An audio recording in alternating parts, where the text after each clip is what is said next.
Good morning, everybody. Let's think for the next minutes about our relationship with our city, about our feeling of belonging to a city, what makes us proud of living in a particular city. And we're also going to think about our dimension as world citizens. If we have a little talent and a little bit of languages skills, then we can choose the city of the world in which we can develop our best potential. Let's try to explore those possibilities and see how the main world cities are now fighting into a global competition, trying to retain and attract talent. This current year exactly makes 1 century since the Treaty of Versailles, which marked the end of the First World War and therefore the end of the ancient empires. When the Second World War ended, with the conferences of Potsdam and Yalta, our world was set in a scheme of countries that was later consolidated with the United Nations organization. Ladies and gentlemen, welcome to the era of cities. Cities are the ones that rule the world right now. They are the ecosystems that attract the majority of citizens who generate the largest share of wealth we make at global level. They are also generating an enormous set of information coming from the city sensorization and all the data that we collectively produce through the social networks from our smartphones. A huge amount of information. This year we are going to generate more information than in the entire past human history. We have to imagine a little bit of that. But also the cities are trying to compete for those 1.7 billion millennials that are out there, deciding which is the city where they can best develop their potential in, where they can make their life thrive. This is very important and definitely something that cities today are competing for. This has already happened several times in the past. At the different industrial revolutions, we can see the same equation. A disruptive technology led by a country or a city that attracts talented people. Then they simply have to open the door of tolerance. And we have the recipe of prosperity, the 3 T's: technology, talent, tolerance. We saw that with the Watson invention, the steam machine, at England, London, leading. Then Nikola Tesla, the wonderful inventor of all electrical systems, power transmission, electricity grids, that today we consider as something usual, and that New York City and the US led with Standard Electric and other companies. Right after, we have attended the birth of computers from the Silicon Valley, the San Francisco surroundings, and Seattle, leading the 3rd Industrial Revolution. And now we are at the dawn of the 4th Industrial Revolution, and this happens again. We have the cities trying to compete for that new revolution leadership. We observe the new standards of the 4th Industrial Revolution that is marked by robotics and artificial intelligence, and once again, to make this possible, we need talent. Artificial intelligence is complex to explain, but basically it needs a huge set of data and a massive computing power that allows us to process it from the new cloud systems, large data centers, and finally, talent to develop the algorithms. Talent reappears here as the key for this 4th Industrial Revolution. It was key for the previous ones, and now again, all the cities are competing for it. And to make this happen, cities heavily invest on technology. And then we talk about the concept of a smart city. The cities have initially invested on technology to solve their internal tasks. They started by using technology on internal systems for tax collection and invoicing. Later, with a large set of sensors, the cities have been acquiring a lot of information, a large amount of data.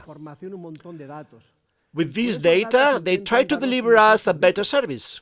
With all the information they get about traffic, environmental conditions, etc., they try to be predictive and offer a better service to the citizen. But they have completely forgotten about the citizen. The citizen is an individual who is asked each 4 years for his opinion and to obtain his trust. There is no connection with that citizen now.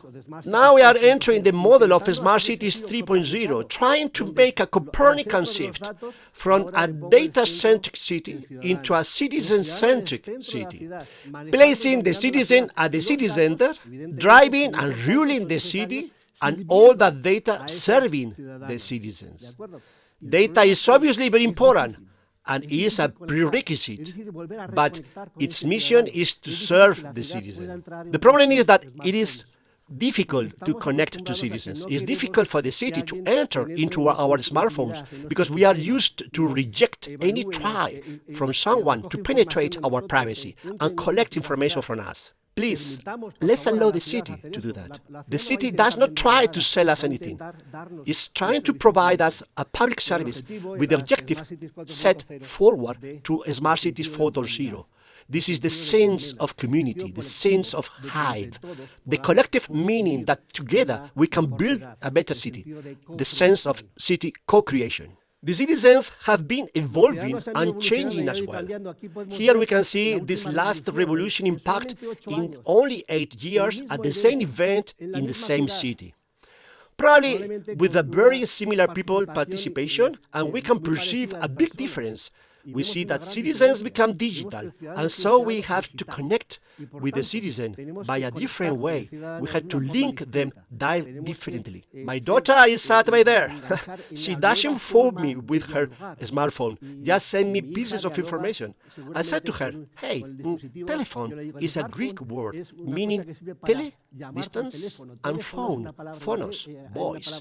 So your smartphone can also be used for phoning me. No way. For the new generations, the smartphone is a telematic device which they send information from, a large amount of information collectively. So cities should use the same language and methodology and connect to citizens digitally. I try to model what makes a city attractive for talented citizens. This led me to the conclusion that this mind process is very similar to the one we use for making a purchase decision in favor of one alternative or another. And that decision has two fundamental components, an emotional component and a rational component. The emotional component, it comes from the fact that I love the city. I feel part of this city. It is the feeling of belonging. It's a matter of taste. This question is very much rooted in many cities. Do you feel proud of your city? Could you talk well about your city? It is really a city that you like from the aesthetic point of view. I have named that city magnetism. The other component is rational. Just to tell me if your city is really a good bet for you. If what you get from your city compared to what it costs you to live in this city is really a good deal for you. That fact of a good balance between what you get and what you give, because of living in this city, is what I name city profitability. Let's try to approach a bit to these concepts. What makes a city to have magnetism to me? It's hard to model. I am doing a doctoral thesis studying 140 cities with more than 100 parameters from international organizations for that. To create a model from the aesthetic equation, a matter of taste is frankly difficult. I have tried to make a proxy on what attracts us from a city. I have used three components. First, the past. What is the identity of the city? something that cannot be changed overnight. Another component is what moves the city today, is the present of the city, the dynamism, how vibrant the city is what makes me get up every day and start to work, to do things in the city. And finally, the strategy, the future of the city. Has this city a proposal for me so I can develop my potential as a person here? Let's talk a little about each of these concepts.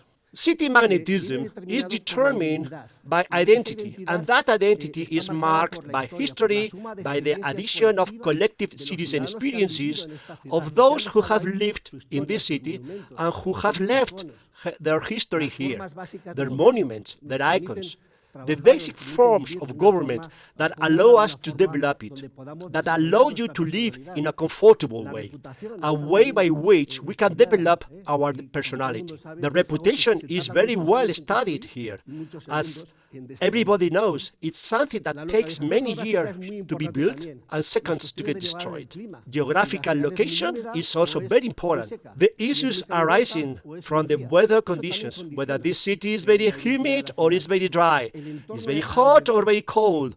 This also conditions the identity of the city, the environment around. If I can connect with an environment of buoyant economy, of a strong economic development around the city, is also very important topics like, why not, gastronomy, are also significant components of city identity.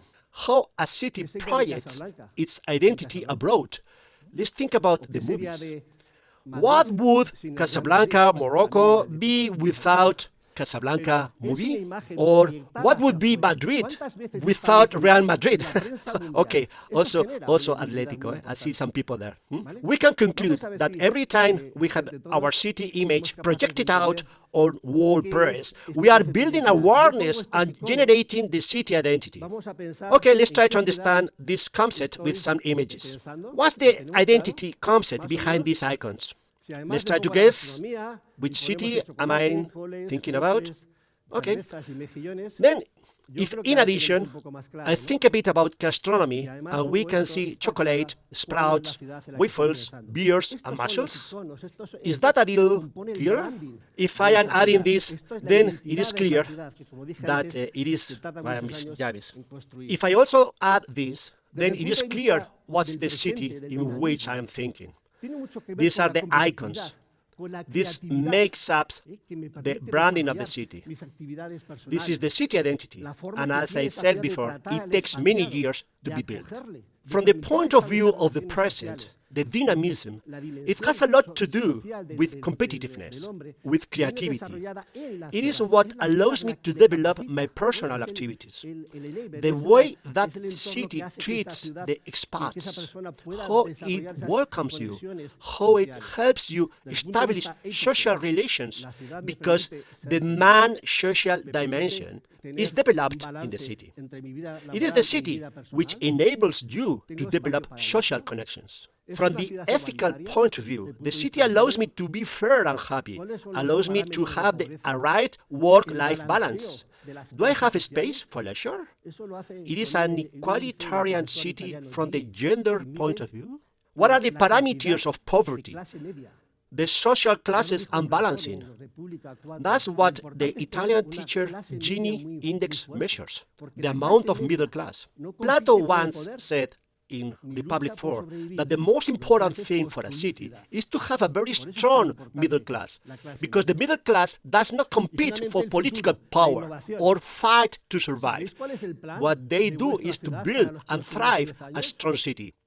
That's why middle class is so relevant.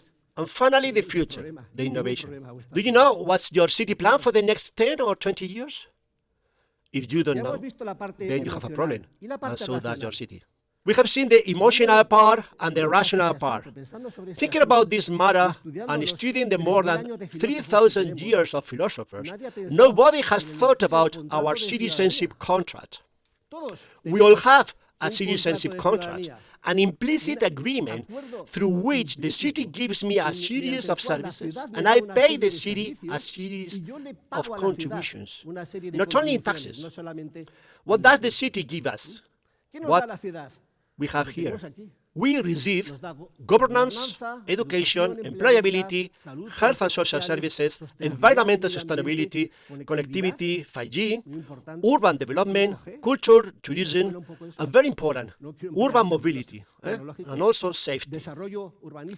This is what the city gives me, and what I give the city in exchange, because I've lived in this city, is first, okay, I have an average salary that is different from city to city. I have direct taxes and social contributions.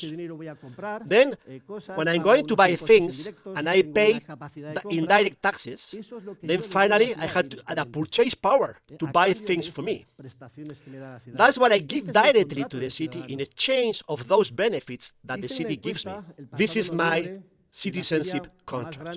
I ran a survey last November at the largest worldwide event on smart cities in Barcelona to the 21,000 attendees. And I proposed these 10 groups of city services, and I asked those talented attendees to value them. To my surprise, the most valued service is urban mobility, and that made me reflect for a while. In fact, from the ontological point of view, a city is a point at the space-time where people meet. The city allows us to meet, to develop our social facet. We are social animals accordingly. The city is a sum of present experiences. It's a sum of experiences also from the past as well, as the city helps us connect to each other. That's why urban mobility has such a large relevance. Then we can find social services, sustainability, safety, then education. There is not much difference between them. So don't think cultural services are the least appreciated. They are not so far away, but this scale gives us an idea of what the citizens appreciate the most. Okay, let's think a little about that. Let's end this with this reflection. First, am I going to think about that citizenship contract? Does it really pay off me for living in this city? Am I paying too much for the services value that I get? Could I go to another city and better develop my potential? We are going to revisit that contract.